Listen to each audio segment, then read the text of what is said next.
abatuuze ku kyalo Nakitokolo ekisangibwa mu tawuni kanso y'Ekyengera mu ggombolola y'ensangi mu disitulikiti y'Ewakiso bakeeredde mu ntiisa bwe bafunye amawulire ag'okufa kw'omusirikale eyaliko ku ddaala erya DPC nga kiteeberezebwa nti yeetuze. Omusasi waffe Lubega Mudashiru Kyewalyanga y'abirina. Abatuuze b'e Nakitokolo mu tawuni kanso ya Kyengera mu ggombolola y'ensangi bakeeredde mawulire ag'entiisa. Omusirikale Julius Ahimbisibwe ali ku ddaala lya DPC bwasangiddwa mu makaage nga yeetuze. Kigambibwa nti ono abadde n'obutakkaanya ne mukyala we Anita Namusoke okumala akabanga era ne wakaawe abadde ajjawo balirirwe nga tatera kubeerawo. Wabula abatuuze batubuulidde nti ono yazze mu makaage ku lunaku olwokutaano okulya ne mukyala we Pasika y'omwaka guno, wabula ate olunaku olwaleero kibabuuseeko okufuna amawulire ku ssaawa nga 8 ogw'ekiro nti Julius Ahimbisibwe yeetugidde mu makaage era asangiddwa mu ttanka nga alengejja. Mu kaseera kano poliisi okuva ensangi ng'ekulembeddwamu DPC Rogers Chamendi weeri wano n'abasirikale abeekebejja emirambo aba forensics basibyewo obupande wonna okwetooloola amakaage era nga ne munda abantu batono nnyo abakkirizibwa okuyingirayo. Tukitegeddeko nti abantu 3 okuva wano bakwatiddwa okuli n'omu abadde akola ne poliisi y'ensangi ng'agiyambako okugiwa amawulire amanyiddwa nga informa bayambeko poliisi mu kunoonyereza kweriko era n'abatuuze bakyaliwo wano beetegereza poliisi byeri mu kukola mu kaseera kano. Abamu ku batuuze aboogeddeko naffe batubuulidde ebibaddewo. Yaliko DPC n'afuna obuzibu ne mukyala we n'amukubako essasi nakoma okumanya nga bamututte ku poliisi mpaka mu kooti. Twabadde tuli awo ennaku nga 3 nga mwalimu n'atambula naye nga kiraga nti ayina obutali bumativu mu kudda wano ewuwe. Mukyala mwali n'omukyala omulala abadde n'abakyala nga 2 naye mu kusinziira abakyala bombi balaga nti alangiridde nnyo ebyokwetta era oluvannyuma afudde. Nze Nsubuga Paulo kansala akiikira abantu b'e Nakitokolo ku ggombolola Kyengera tawuni kanso. Twafunyemu ekikangabwa oluvannyuma lwa mutuuze waffe okwetuga. Tumusanze mu septiki kikangabwa ky'amaanyi nnyo. Kivudde ku nkwatagana y'amaka balema okukwatagana obulungi. Abaddewo obutakkaana wakati w'omukyala naye yennyini omusajja. Ku lwa 88 akutonyeze 8 radio ya Ssaabasajja Kabaka nze Lubega Mudashiru Kyewalyanga. Mu ngeri y'emu abatuuze mu kabuga k'e Nnambirizi ku mwalo mu ggombolola y'Emijwala mu disitulikiti y'e Ssembabule baguddemu entiisa oluvannyuma lw'okusanga mutuuze munnaabwe nga yatemuddwa omulambo gwe ne gusuulibwa mu ddaamu. Omusasi waffe Omulangira Jimmy Ssekabiito y'abirina. Asangiddwa ng'attiddwa ye Amosi Serunkuma ng'ono ali wakati w'emyaka 33 ku 35 ng'abadde akola gwa kulima ng'omulambo gwe gusangiddwa mu ddaamu y'abatuuze mwe basena amazzi ge beeyambisa awamu n'ensolo zaabwe. Okusinziira ku mwami wa Kabaka w'eggombolola ya Ssaabawali Mijwala eyawummula Ponsiano Serunjogi awamu n'abadde akozesa omutuuze ono James Muhanguzi, omulambo guno ogulabiddwa abantu ababadde bakedde ku ddaamu eno okusena amazzi era balabidde ku mutwe ng'ebitundu ebirala byakwatidde wansi mu ttosi. Myaka nga 35 bamusera ne bamusuula wano mu kiddaamu kinisha wano ku mwalo bamusanze mugundi mu mazzi kale ng'alabika kona akagundi ako waggulu abadde bagamba alabika kana ako waggulu naye ebigere biri wansi balabika kana akagundi ke kamutegeeza ati n'omuntu mwalimu kinisha wano ku mwalo ogw'e Nnambirizi abadde musajja abaana nga talina ttabu naye nywera twenge abadde talina nkaayana n'abantu naye simanyi apoliisi talina kujja abadde abeera Nnambirizi era abadde alima era abadde ndi wano ne mukama we abadde amukazi. Omusajja era nange bankubidde essimu nga baŋŋamba omuntu ogw'obadde obeera naye bamusse era mbadde wakanga naye base era omukwano gwange nga bwe tutera okuba naye nankubira naŋŋamba mukwano gwe Serunkuuma ate muganda wo ali wano mu ddaamu bamusse era tumaze omugjayo lunaku lumu era nange nakedde ne munoonyako nga simulaba kati mbadde nkyebase tebankubirako tebaŋŋamba ii mukwano gwo ate muganda wo yafiiridde eno mu ddaamu bamusuddeyo era nange kwe kujala na kati wendi. Poliisi okuva e Ssembabule etuuse n'omusawo ne bakebera omulambo era guno gusangiddwako olubale olw'amaanyi ku mutwe ekiteebereza nti abaamusse baasoose kumutema. Oluvannyuma gukwasiddwa abooluganda lwe okukola ku nteekateeka ez'okumuziika. Nze Jimmy Ssekabiito ku lwa CBS wano e Nnambirizi. Mu katundu kaffe nze nga bwe ndaba tukuleetera abantu abagundiivu nga baddamu ebibuuzo ku nsonga ezisiiwa bannayuganda. Gavumenti ya Uganda emaliridde okukola ennongosereza mu tteeka erirambika eggye ly'ensi eno ng'ennongosereza zino kigambibwa nti okusinga zitunuulidde okuzzaawo kkooti y'amagye eyasattululwa ensalawo ya kkooti ensukkulumu ku nkomerero y'omwezi ogwa January omwaka guno bwe yalangirira nti eyo si kkooti wabula lukiiko lulina okukwasisa empisa amagye ga Uganda. Wabula okutya kungi kuli nti mu nnongosereza ezitunuuliddwa mwe mulina okuddamu okukozesa abantu ba bulijjo mu kkooti y'amagye abamu ze balabanga ezikolera ku biragiro eby'omuntu omu. Kinajjukirwa nti ensalawo ya kkooti ensukkulumu yali ekandaaliridde wabula omusango gwa Dr. Kiiza Besigye mu kkooti y'amagye ne guleetera abantu okwambusa ku maloboozi nga basaba ensala mu bwangu ennyo. Mu kanyomero kaffe kanaka nze nga bwe ndaba tukuleetedde eyaliko omuduumizi w'amagye ga Uganda era omu ku bannabyabufuzi abagundiivu wano mu Uganda abadde ku ludda oluvuganya gavumenti okumala ebbanga eggwanvu Meeja Jenerali Girigoli Mugisha Muntoyera ng'ono yaduumira eggye lya Uganda okuva mu 1989 okutuuka mu 1998 ng'ono ayanukula ebibuuzo emibuuziddwa Yozefu Lukyamuzi ku nsonga zino. Wali ame komanda. Yes, sir. Biserebe waloga civilian abantu aliwanga mu koti z'amagye. No, tekuli. Mpozi mu situation ngeya Karamoja na embitunda wali obutebenkevu tekuli kwa wali batwalibwa mu ki court martial. Kubanga bulijjo court martial eteekebwawo mu magye gonna mu nsi okutryinga ab'amagye abantu aba bulijjo tebasaanidde kugenda mu kooti ez'amagye okusingira kimu ddala bwe kuba nga kuliko obutebenkevu mu ggwanga nga tekuliko martial law. Do you want to mean general nti Karamoja mwali mugirwaninga na martial law? No, sigambye nti waliwo martial law. Karamoja sijjukira kiki ekyaliwo naye waliko olutalo nga amateeka ga bulijjo nga tegakola. Nekotsi sirowooza nti olwo waliwo nekotsi bitundu ebimu operations mwezaali n'olwekyo saagala nkuweereze ekyobukakafu kubanga sikijjukira bulungi nali mu magye emyaka 2-3 ejaggwa. Ti General olowooza kubanga waliwo abamu kumu abaava mu magye ne musigala nga mwogera abantu nga ggwe General Tumukunde General Tinyefuuza eddoboozi lyammwe teryetaagibwa ennyo mu mboozi eno.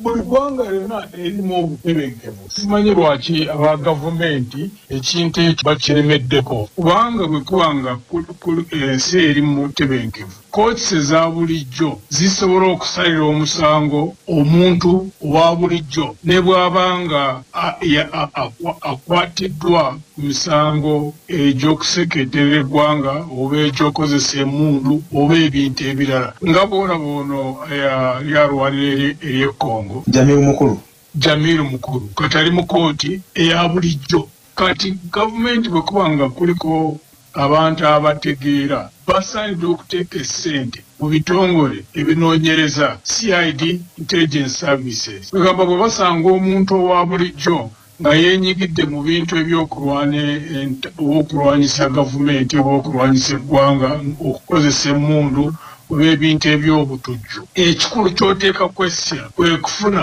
obukakafu bw'oba omaze kumutwala mu kooti eya bulijjo ng'obujulizi obulina bulungi nga tekuliko engeri gy'asobola okuwangula omusango ku lw'obujulizi bw'oba okoze eki bw'oba ofunye. Okusinga Supreme Court ruling yasibuka ku petition ya Mr. Kabaziguluka eyazuukusibwa ng'abantu baali basaba ruling oluvannyuma lwa Dr. Besigye nga yali amaze ebbanga mu kkomera naye ne Supreme Court ne bwe yawa ruling yaayo n'okutuuka Dr. Besigye akyali mu kkomera yali munnammwe wali naye mu FDC. General Museveni kyatera okugezaako okukola ekola ebintu ebimenya amateeka naye n'abikola mu ngeri ey'okulabika nti biri mu mateeka. Buli myaka 5 wabaawo okulonda naye nga okulonda engeri gye bakutambuzaamu nga kulimu ebintu byonna byolaba nti bimenya amateeka. Ati kyekyo kye bagezaako okukola muki na mu bino ebyokulwanyisa abantu kubanga mu kooti zino eza bulijjo ogenda okutwalayo omuntu n'omuteekako omusango tugambe ogwa treason oteeka okuba ng'olina obujulizi obumala. Naye General ekyo ky'ogambye nti akalulu okubeerawo okujustifyinga waliwo abagamba nti mwaba mwesimbako mumuwa legitimacy. Waliko abagamba bwe batyo balina ensonga zaabwe naye naffe abeenyigira mu kalulu abamu nga nze sigenda mu kalulu nga kulw'okulowooza nti kanaabaamu obwenkanya naye mmanyi nti butalo kati nga nze alina background mu magye oba ogenda mu lutalo tolowooza nti ogenda kusangayo ki level ground nedda oteeka ogenda ngo weeteeseteese okulwana olutalo naye geno banno bangi balinga abawanise anti kyekizibu ekiriwo mu ggwanga kino Museveni kyayagala abantu bwe bakoma okuwanika kyayagala era abawanika bazanyira mu mitego gyateze wali ame commando olwayo CDF olabira ddala nga amajege wali oduumira olwayo gasobola okusalutinga omuntu omulala nga awangudde tugambe the current CDF to salute you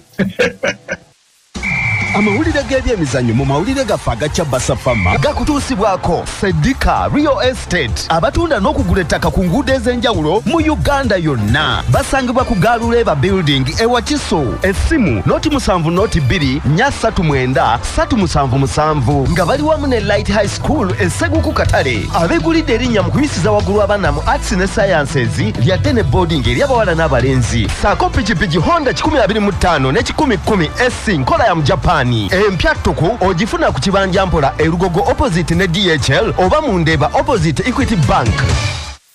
Ekibiina ekiddukanya omupiira mu Uganda ekya FUFA kirangiridde nti kitandise okunoonyereza ku mupiira ogwazanyiddwa wakati wa kilabu ya Kitala ne kilabu eya Bulu mu mpaka eza Stanbic Uganda Cup.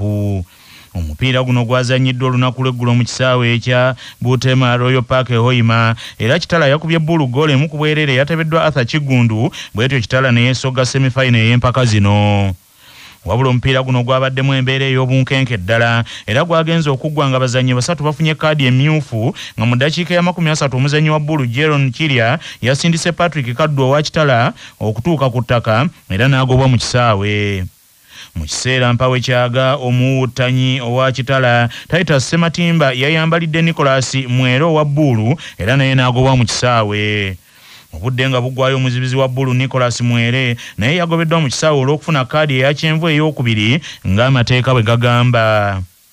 Kyokka kapiteeni wa Bulu Woluta Ochola yawonedde watono okufuna kaadi emmyufu ono yasindise Difiri Musisi Henry okutuuka ku ttaka naye ng'ono bw'atyo teyamuwadde kaadi eyo. Omupiira nga guwedde abatendesi ba Bulu nga bakulembeddwamu omutendesi ow'oku ntikko Abe Kikomeko n'abazannyi abalala bawerekerezza badifuli ebigambo ebisongovu nga babalanga okulamula okw'ekibogwe ne wandibadde ng'olwo si lulimi lwa mupiira.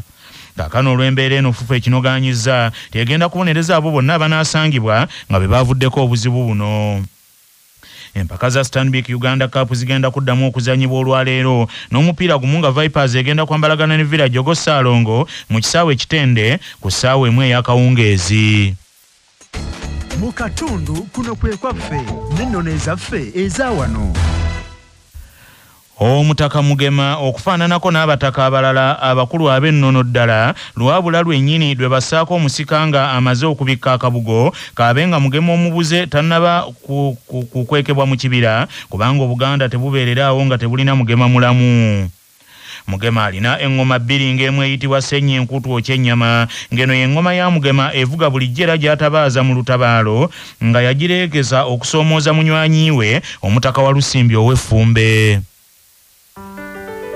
Nga tugenda mu gebweru sooka ojjukire bino.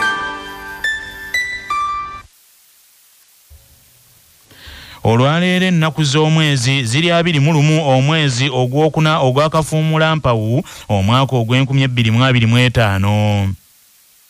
Bwe lwali bwe luti mu 2021 gy'emyaka 24 egyakayita kooti ensukkulumu yawa ensala yaayo mu musango Kano Dr. Warren Kiza Besigye Kifeefe gwe yatwalayo nga wakanya obuwanguzi obwa Pulezidenti Yoweri Kaguta Museveni mu kulonda okwali kubaddewo mu mwezi ogwali guyise ogwokusatu. Abalamuzi bonna bataano bakkaanya ne Besigye nti okulonda kuno kwali kujjudde obukokkoliko era ne bakkaanya nti etteeka eryokulonda Pulezidenti teryagobererwa bulungi era bonna bataano ne bakkaanya nti akalulu kano kaali kakunukkidde okukayitaako amazima n'obwenkanya. Wabula Ssaabalamuzi w'ebiro ebyo Benjamin Odochi n'abalamuzi Alfred Kalokola ne Joseph Mulenga baagaana okusazaamu akalulu nga bagamba nti emivuyo tegyakosa nnyo byandikavuddemu kyokka abalamuzi Arthur Odell ne Wilson Sekoko baalamula nti ebyali bivudde mu kulonda bisazibwemu kubanga waliwo ekibba bululu n'emivuyo emirala mingi.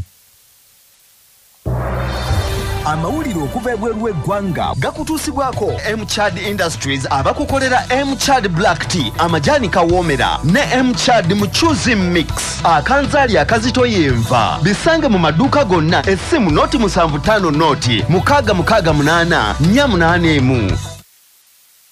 Akulira olukiiko lw'abepiskopi mu Ekereziya Katolika ku muliraane Tanzania Kitaffe Olufoganga Pisa abogoledde gavumenti ya President Samia Suluhu Hassan ekomye embagirawo okukola ebitatuukanye eve mu byannantawuga butonga akafuba k'ennyonyi ak'enkulu n'ak'entoba bubaaza bumuli. Kitaffe Olufuganga Pisa nga era ye musumba w'essaza erye Lindi mu bubaka bwe obwa Pasika era gavumenti ya Tanzania gisabye etegeka akalulu akayonjo akamazima n'obwenkanya mu kulonda kwa bonna okukubya kkoodi okunaabawo mu mwezi ogw'ekkumi omwaka guno. Mwe yabadde nga akulembeddemu mmisa mu Kereziya ya St. Andrew Kaggwa Elindi mu Tanzania, omwepiskopi Pisa yatadde President Samia Suluhu Hassan ku nninga ate na bonna bazzaggalira olw'ebyobufuzi baddemu okulya obutaala ng'obulago bw'enkoko obutasibwamu muguwa. Bino ebijjidde nga gavumenti eya Suluhu kyejje ekole ebitatera kulabwa Tanzania. Ebyokukwata mu ngeri y'okuwamba akulira oludda oluvuganya gavumenti Antiphas Mugwei Tundu Lissu nga biwulirwa nti wiiki eno agenda kusimbibwa mu kkooti ku misango egitali gimu.